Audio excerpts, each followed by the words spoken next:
Geek to me radio, da da da da da da. Geek to me radio, da da da da da da.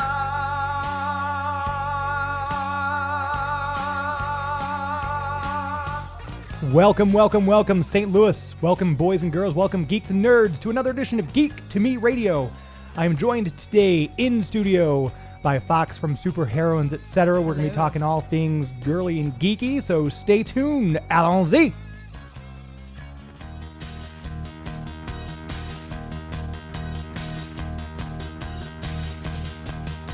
We're talking TV, comics and movies, and video games. And if you don't know Star Trek from Star Wars, we'll try to explain. There are 12 doctors for Hogwarts houses, one ring rules them all. To be the greatest Pokemon master, you must catch them all. You must catch them all. Try to catch them all. Gotta catch them all. Gotta catch them all. And thank you for joining us again for this third episode of Geek to Me Radio. Fox has been kind enough to come in from an organization called Super Heroines Etc., and I will let her explain what Super Heroines Etc. does. Yes, I would be happy to. We are a 501c3 nonprofit based out of St. Louis, Super Heroines Etc., or SHE, as we sometimes go Very by. nice. Our mission is to empower women to embrace their inner nerd. And so what we do is we have events for our membership base, which focuses on empowerment, community, your professional life, creative life, personal life, and just creating different opportunities for primarily women, even though we are open to anyone, but primarily women or people who identify as women to have safer spaces to kind of get together and just explore their nerdy interests. Which is great. I've always said the geek community in general is a very welcoming, accepting bunch overall, but it's kind of cool to have this little, group where people can come in and have. And you just had a meetup Thursday of last week, a nerdy networking thing, I think. How'd that go? Yes, it went well. Those actually tend to be really popular. We partner with Nerd for a Living for those, which the people over there are phenomenal. So make sure to check them out as well. Mm-hmm. But it's a great opportunity for a lot of people to get together and just talk over different nerdy pursuits. And I first ran into all of you at Wizard World 2 years ago. Yes. And you had a very interesting panel, and which is one of those serendipitous things that we kind of met up, started talking. You've been guest on a podcast and we segments on another station that we were on.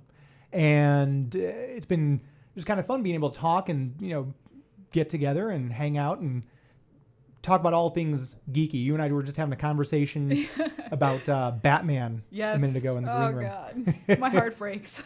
So we'll dive right in then. You said you did see Suicide Squad. I did. I was fortunate enough to be able to have advanced screening pass, so I went very early to see it. I'm not going to lie. I did not have a lot of expectations going in. Sure. And so those were exceeded. 0 expectations were exceeded. It's hard to go below 0. It is. Oh God, the main thing, like at the very beginning when they're introducing the characters, I found that to be really engaging, and I thought the way that they introduced the characters was fun and neat, which I liked. And then it kind of went into a very plotless place. It got going. The best way I can compare it is Snakes on a Plane. Like there's maybe 10 minutes to be like, there's this guy, things are going on, whatever, he's on a plane, there's snakes. And I felt like it was pretty much like, there's some people, they're villains, you know them, you love them, and now this is going on. Watch it unfold. Yeah, I didn't feel that the villain, because when they laid out the people who were on the team, the Suicide Squad, I'm a big fan of the comics, going back to the Ostrander run in the 80s. And it's always been, they kind of did wet works jobs, political assassinations, overthrows of countries. They were kind of like going in under the radar where the government couldn't send regular people. And this just felt like they're taking that same group and we're putting them against a magical entity who's way above their ability to stop. And I kind of felt there was a bit of a disconnect there in the plot too. Well, and it's the sort of thing for me that I was there was no reason why they would have needed a covert group to take. I mean, surely everyone would recognize that this is an issue and be able to send in your usual heroes. I was expecting you the Flash to show up because we know he's running around. So right. I mean, like literally anyone could have showed up and not been like out of place, taking out a monster that has literally destroyed the city. Right. Exactly. Like there didn't need to be anything covert about it. Right. I think the acting was fine. I didn't have a problem with anybody. I loved Viola Davis. She played a pitch perfect Amanda Waller. Because I want that mean, hardcore, no nonsense. I will literally destroy you and kill you if you cross me. And I think she did that just fine. Yeah, I liked her as a villain. I did. Quote unquote villain. Right. Exactly. But I from the very beginning I saw her and I was like, you are a driven lady, and I can appreciate that. And Harley, I didn't have a problem with the way she played the character. Yeah, I think she played Harley fine, and that was fine. Look, this may not be a popular opinion, but I have no idea why she was there. Like, I mean, I know because she's popular. Right, she's popular, she's fun to watch, she's a sexy lady. That's all cool and well, but when they're going back to the intros, they're doing the intros, and it's like, yeah, Deadshot, he's the best sniper in the universe. He can shoot, an eyelash off your eyeball from 1,000 miles away, right. And then, I forgot his name, the fire guy. El Diablo. El Diablo. He turns into fire. He can do all this fire stuff. Harley Quinn is the Joker's girlfriend. I was like, that's... cool. That's cool, I guess, but...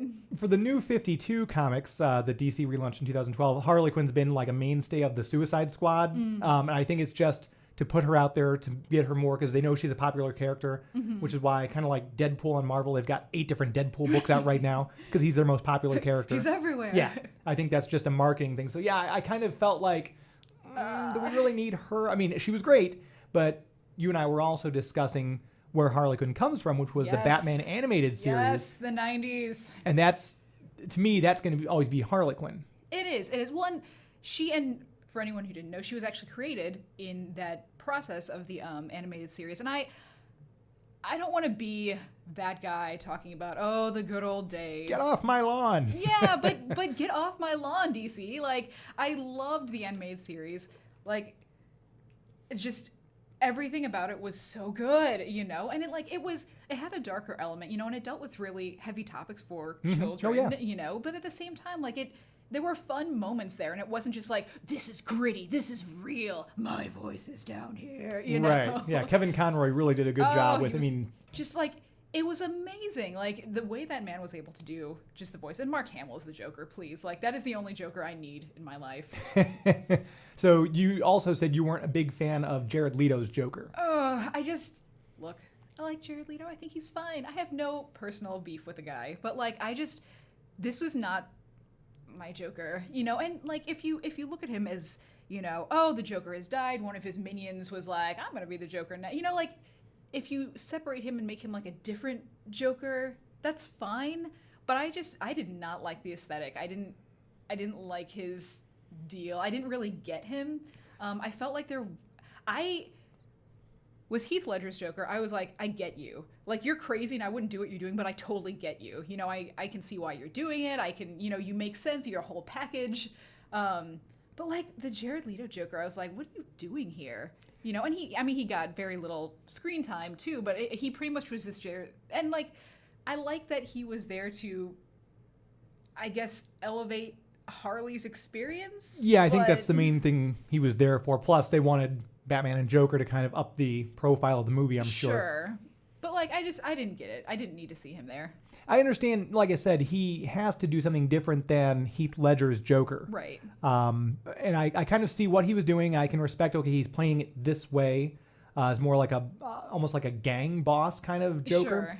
But I feel like the Joker's I get it, but I didn't like it. I feel like the Joker's personality has to be so big. I feel like the Joker can walk in and take over a room with he's supposed to be super charismatic. That's how I've always viewed him, crazy but charismatic in his own weird sort of way. And I watched Jared Leto as a Joker and I felt I felt uncomfortable, but socially uncomfortable. Not just the guy is creepy, but I was just like, what?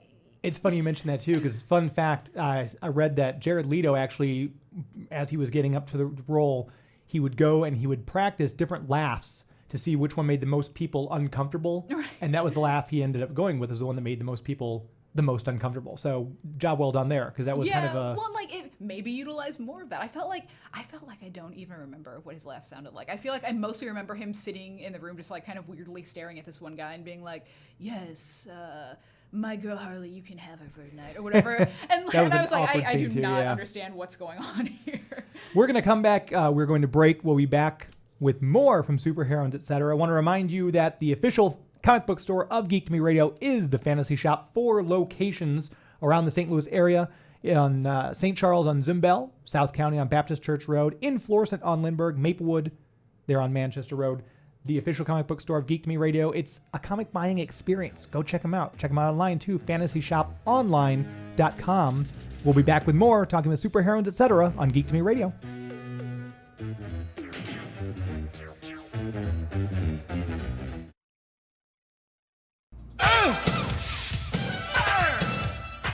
Wind!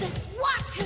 Hot! Go Planet! By your powers combined, I am Captain Planet! Captain Planet! Welcome back to Geek to Me Radio. We are joined in studio by Fox from Super Heroines Etc. And we were talking about the DC movies and how there's just that something they can't seem to get the formula right. Batman vs. Superman and Suicide Squad both did great on opening weekend, but then there was, I want to say like an 80% drop off in ticket sales from opening weekend to second weekend. And I know it didn't help the fact that Suicide Squad wasn't even released in China, so they aren't going to have those numbers to help them out. Oh. Which is a big market for where Batman and Superman pick up some cash. Right. But now they're looking at Wonder Woman to be their to be what saves them, since Suicide Squad didn't do it. And I'm a DC Comics fan. I want the movies to be good. I'm hoping Wonder Woman is good. Do you have any thoughts on what you've seen so far? I am cautiously optimistic. Like, I've seen the trailer and I liked what I saw. I liked that she has her colors. I remember, again, didn't watch Batman v Superman. I'm not ready, but I had seen, screen caps of Wonder Woman and she looked very brown. Yeah, kind of darker colors, brown. earth tones, yeah. Which is, I mean, I get it. Browns are very natural colors, whatever, but like, I like seeing color. Sure. And it looks like that's going to come back into her costume, which I am excited about. And it looks good. Yeah. It looks like it could be good. I think it did a good job of not really giving away too much, but I do wish I would have seen a little bit more of her personality. Yeah. At the same time, she seemed very just straight line. And I think there's a little more to her than that. Yeah, no, and again, going back to the animated stuff, because DC, their animated properties and their direct-to-DVD stuff and their series have been just phenomenal. And I follow Susan Eisenberg on Twitter, who was the voice of Wonder Woman in the Justice League series in the early 2000s. And I've told her before, I said, every time I read a Wonder Woman comic book, your voice is the one I hear inside my head. And she was very, hard. There's a couple episodes where it's focused on Wonder Woman, and you can see just what a powerful person she is, and she has a little bit of fun sometimes. She's not this no-nonsense, so hopefully we'll see more of that in the standalone Wonder Woman film from Gal Gadot's character. Yeah. So I'm, again, cautiously optimistic, but I'm ready to be impressed. Yeah, I'm hoping they I've been ready for a while to be impressed.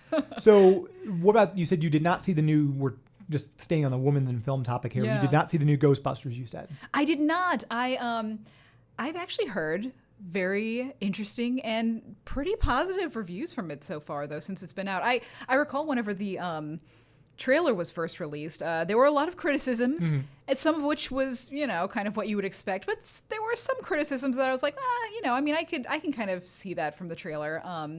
That being said, I've actually heard a lot more positives since it's actually been out. So I'm super curious, and I loved the old Ghostbusters. So. Yeah, it's a classic. I think a lot of the pushback was, I think Hollywood does so many remakes, right, where people are just automatically like, oh, that's going to be horrible. I think that may have been, because that was my initial thought. It's like, why are you doing this? Why do you hate my childhood? Why are you trying to ruin it?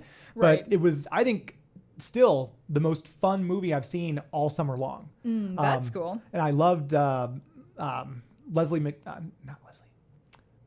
Kat McKinnon, from Saturday Night Live, the blonde. Oh God, I can't think of her first I'm name not now. the person. I'm so bad with people's names and faces.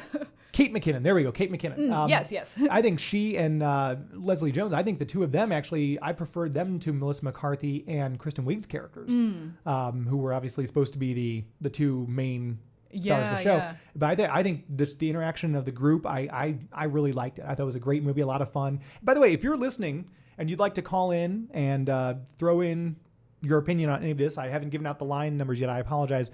855-770-1260.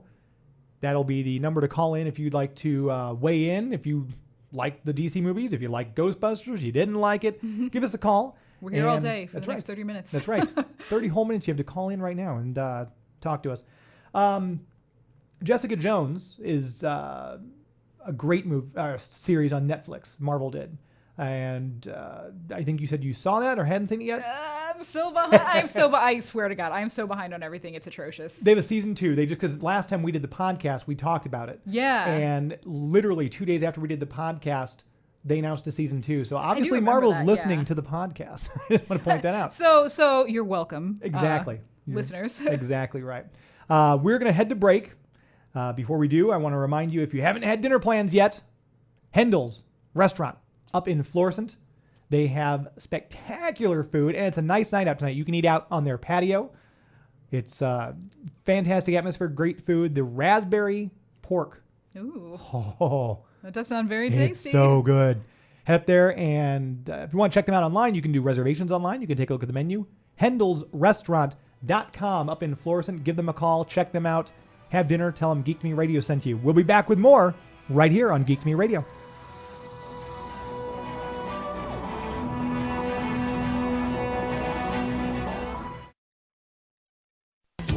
Let's begin it. Bear and grin it. Spin it. A little tailspin from the Disney afternoon as we get back into Geek to Me Radio. Joined in studio by Fox from Super Heroines Etc. Hello. And we were talking about all the female, I guess, influence right now in all the comic books. We're getting a first female Captain Marvel movie with Brie Larson cast. Are you were you a Captain Marvel fan? Okay, so truth comes out, full disclosure. Until the movies, I was really not a huge fan of Marvel. Get out. And not for any particular, but I loved like Batman, all of that so much that I'm in a very conflicted space right now. And it actually, I have not kept up as much with the Marvel movies, even though clearly they are doing it so much better. Yeah, the Marvel movies are definitely crushing DC. Their comics are a hot mess right now, I feel. But luckily, their movies are doing well. You and I were talking during the break just now about how it's sometimes can be a hot button topic with people in the fandom, how they'll take a character and they'll do a gender switch, or they'll do they'll take a character who's like, one of my favorite parts of the Daredevil movie was the guy who played Kingpin, Michael Clark Duncan. Yeah. They could not have found a better. And no offense to Vincent D'Onofrio, who played him in the Daredevil series. Sure. But I'm sorry, Michael Clark Duncan, just the way he filled that role, because Kingpin's supposed to be a much larger man. Yeah. And We just had so much power, yeah, you know? yeah, and it just the fact that the Kingpin was originally white in the comic books, they made him black. Michael Clark Duncan didn't bother me at all. It was the perfect casting. But some people are so, it seems like, intent on they have to be cast a certain way, and it's going both ways, and it's kind of an odd. I almost don't like to get into it sometimes, but some of the roles that I was researching this, Ashley Rickards has just been cast in The Flash season 3 as the villain, the Top. In the comic books, it's Roscoe Dillon, because all the Flash's enemies are pretty much guys, because they were all great in the 60s. Sure. For a male superhero. Emily Kinney from The Walking Dead, who played Beth in The Walking Dead, she played the Bug-Eyed Bandit in The Flash, who was actually originally the Addams villain from the 60s, also a guy. And Firefly on Gotham. Have you been watching Gotham since you're a Batman fan? No. I'm so afraid. I'm so gun shy. A lot of people don't. care for Gotham because it's kind of, well, that can't be right because the Penguin would be 60 when Batman shows up as Batman and everything like that. So some people don't like it. It's worth getting into if you treat it kind of like an Elseworlds tale where this is what could be in an alternate universe of Batman's reality. I'm ready. I'm ready to enter into that space. Yeah, it's starting its season 3 here, I think, coming up September 19th. Will be the 3rd season of Gotham. And they have Firefly, who was a character played, Garfield Lynns was the villain who played Firefly in the Batman comics, played by a female. And I don't really think it's a big deal. You and I were talking about one thing, though, which, again, I don't have enough knowledge of to comment. Sure. Ghost in the Shell. Oh, yes. And I know I saw a lot of blowback on that one on the internet, online. Since I can't really speak to it because I don't know it as well, you were kind of saying. Well, okay. So the idea about gender bending and putting different racially ethnic people into different roles. Here's what I'm going to say on that. It's that like there is so much predominance of white male and white female, characters that I feel like anytime you give space on the stage to a less represented community, it is beneficial. So that being said, I am prone to like more when I see, a female Thor, which obviously that was done by Marvel, so that's actually a thing, but right, yeah. But even having villains cast as women where they were originally men, or Kingpin being cast as a person of color other than a white guy. And I tend to be much more irritated by the whitewashing, for example, like in Ghost in the Shell, which for anyone who may not be aware, the movie is coming out with the main character, Motoko Kusanagi, the Major, being played by the most Asian person we all know, Scarlett Johansson. And like that, look, I understand that there's a lot of anime that is kind of not so clear on what ethnicity people may be. Is this person white? Are they Asian? I don't know. The drawing can be very stylized, but this is a Japanese woman with a Japanese name in Japan. Right. I feel like that's very clear. And what, for me as both an Asian person and an Asian actress, it's like, hey, your guys' material is good enough, but you're not good enough to be in it. It's as an Asian person, I would love to see some people that I can like actually identify with a little bit more. Right, sure. Yeah, and I think if they get the person who's right for the part, I don't really care if it's a person of minority, of color, of gender bending. I think it's fine as long as the person who's right for the part. Michael Clark Duncan is the prime example of that. We're going to go to break. We'll be right back with more on Geek to Me Radio.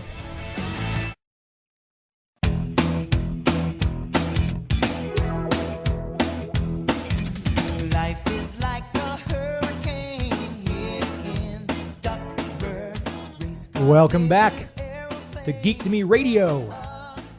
Thank you all for listening today. I've been joined in studio for this edition by Fox from Super Heroines Etc. That's me. And you were just mentioning you did some updates to the website? Yes.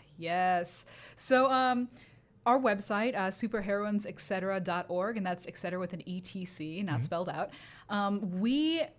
Our wonderful founder and former board president, Carolyn No, did a phenomenal job with the website. And so it is up and running. And you can actually sign up for membership on the website, which also gets you access to the forums. We're going to have some webinars up there. But one of the most exciting things we've implemented is that we are going to have themes. September's theme is going to be She's a Boss, which basically is going to be about entrepreneurship. We're going to talk to some women who run their own businesses, just different things about, getting your resume put together, what to do if you have a business idea, things like that. October is going to be a Friend, where we talk about different ways to make friends once you're out of school and you're not really meeting people, and kind of friend-based. November is going to coincide with National Novel Writing Month.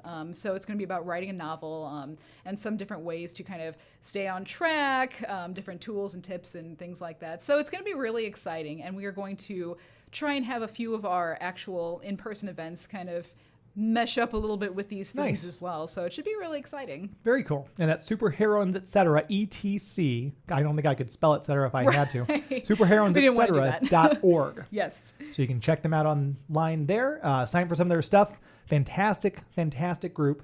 I've worked with you guys, had a podcast and everything. I love you guys to death. You're fantastic. Thank you so much. And it's really been so fun. And we're actually looking into expanding outward from St. Louis. We're actually in September, I believe, we're going to be at the Cincinnati Comic Expo. Oh, fun. That'd be neat. Yeah, doing a panel up there. So that'll be our first time out of town. We've done panels all over the place in town. So this will be really exciting, cool. branching out. Yeah. There's a big convention coming to St. Louis in October, Geek Con. I've heard about this, yes. Which will be a lot of fun. So I can, after we're off the air, I'll give you the contact information if you want definitely. to meet up with them, talk about setting up a panel or something like that too. Yeah, we, and by we I mean me, love doing panels. It's really how we do our outreach portion, and it's amazing. Like the panels that we've done at Wizard World, for example, are about like geek feminism, why is representation important, et cetera, and like the amount of people that show up and listen, and you can tell are really like, yeah, I like the sounds of that, you know. And also just showing that feminism isn't about like hating everything, but about asking for more from the things that we love. Right. And like I said earlier in the show, the geek community is very much about inclusion and accepting and everything like that. So it's a fantastic network. So check them out online. Once again, superheroines.etc.org. Become one with us. Yes. Join the collective. Yes. And the Cincinnati thing, that sounds like it'd be a good time. Yeah. That'll be a lot of fun. Very cool. We were talking earlier about just the world of all things women that are in the comic community. There's all sorts of. We were talking about female Thor. Yes. Wolverine is female now. Yeah, His daughter's taken I remember over. that. And that book is really good. We talked about the female Thor. Natalie Portman has just said that she's done with the Marvel movies, and it sounds like it's just they don't have a role for her to play for the Jane Foster character in the Marvel Cinematic Universe, since it's kind of growing out and expanding. We're getting more superpowered people being pulled in. And the Avengers Infinity War is supposed to have, I think they said, 46 different characters. That's kind of crazy. I would just want to point out how crazy that is. That's super crazy. That's a lot to juggle. That's a lot of people. What are you going to do? What are you going to everybody like 5 minutes or so? That's because we were talking off air about Avengers 2. Yeah. Not my favorite movie, but there were so many characters going on in that. It was almost overwhelming. And I hope they don't, because originally they were talking about having two different movies, Avengers Infinity War Part 1 and Part 2, like they did with Matrix and The Last Harry Potter. And I don't know, they now said they're going to condense it into one movie. So it's going to be a 4-hour running time to be able to do justice to all the characters. Well, and the one thing I do think that they have going for them is they've done a really good job at setting up all of these movies to where you don't have to have this one movie that gives you the background of everyone, who everyone likes, who they don't, what they want to do, what their motivation is. You can watch through the Thor series, you can watch through, Iron Man, all of this. And also, in addition to, you can watch all of the, Netflix series as well to get more sense of background for different characters. And so I feel like they've done a good job at establishing the backgrounds elsewhere. So there's going to have to be less of that kind of rudely squeezed into a single movie. Right, yeah, and that's because it's so spread out. That's a good point that they can probably get away with maybe a little bit more of that. I think the Captain Marvel, though, Brie Larson is going to be introduced in the Avengers Infinity War. So that'll be interesting. They'll introduce her character there and then have to, I don't know if they're going to do an origin story or backlog things in her movie, which comes out after the fact. But I think Marvel's done such a good job as far as building this universe. They've done it since 2008. Just kind of slowly expanding. And again, it's one of those things DC, I almost feel like they're playing catch up trying to do. I feel like they are DC. And I say this, take it with a grain of salt, but I feel like a lot of what DC is doing can really be described by trying to catch up. I mean, like so much just being like,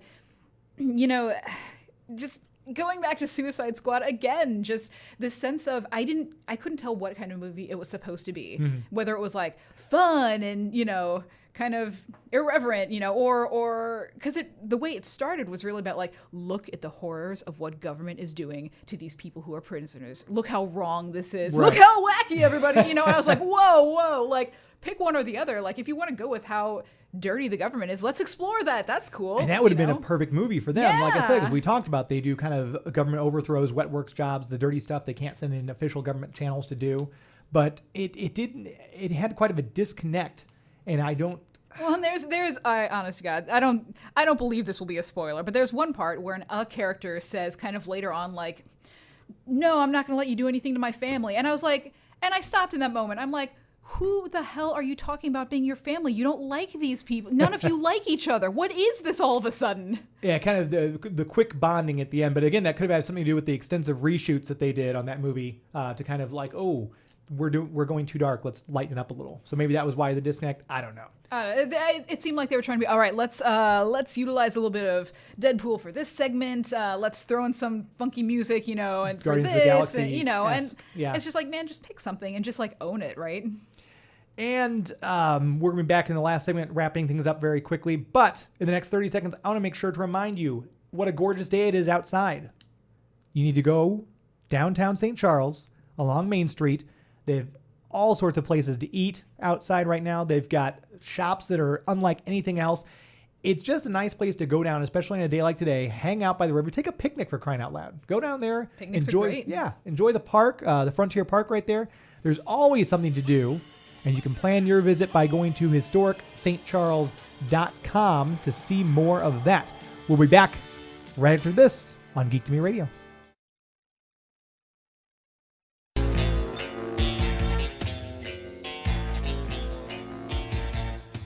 We are back.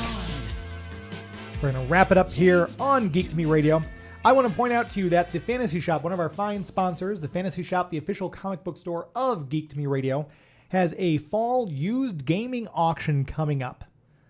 So they'll be taking material at all the Fantasy Shop locations. To remind you again, that's St. Charles on Zumbell Road. They have a brand new store right next to the Michaels right there in the Deerbergs Plaza. South County on Baptist Church Road. In Florissant on North Lindbergh, and in Maplewood on Manchester. You can look them up to get their locations, and the address is at fantasyshoponline.com. They're taking material at all locations Thursday, September 1st through Tuesday, September the 6th. And then silent bidding will be available on their website, Fantasy Shop Online, starting Tuesday, September the 13th through Friday, September 16th. They'll also have a live auction schedule at the St. Charles location on Saturday, September 17th, and Sunday, September the 18th. You can get all the information more at fantasyshoponline.com. So thank you again, Fox, for coming in today. It's been kind of fun and just talking. Like I said, I like to have conversations, and it's been Sure. It's always nice to have people in to talk about who actually know what they're talking about. So thank you. Well, thank you. No, it's been great being here. It's always a lot of fun. And that website again is superheroines.etc.org. Check out the things they'll have coming up there. And we'll be coming next week. We have the gentleman from Ruthless FX. If you're a cosplayer, they got some fantastic helmets and things and masks and stuff like that they do professionally. And we'll be talking to them as well. We'll also be talking with the gentleman from Dragon Con who does their press and promos. That's coming up. I think they're celebrating their 30th year this year. Wow. Have you ever been to Dragon Con? I have not. I have not gotten nearly out of town as much as I want. Right, I'd almost be intimidated to go. It's like a 4-day thing. It's spread out across 4 hotels in downtown Atlanta. They're actually televising the big Dragon Con parade that's happening Saturday on the CW network. Wow. I'm not sure if that's just in the Atlanta CW or if that's all over, but yeah, it's huge. And I'd almost be intimidated to go. I'll probably end up spending $20,000 have to donate pints of blood. I will buy everything here. Right.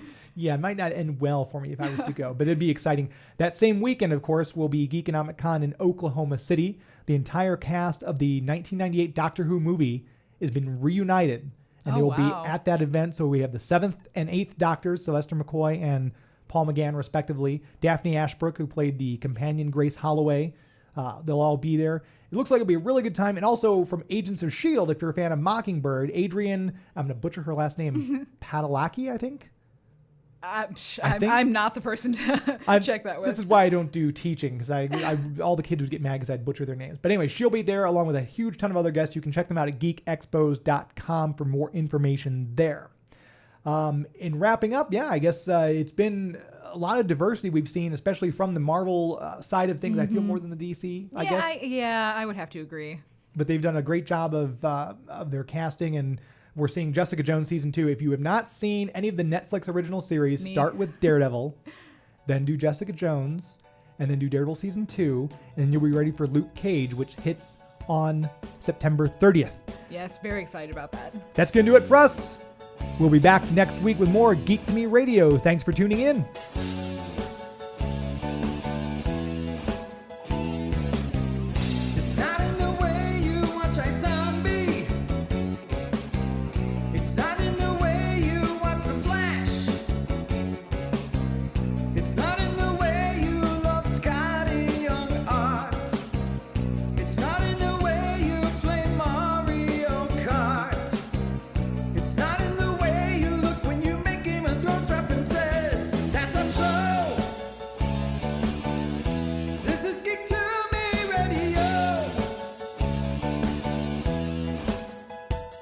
That's a show.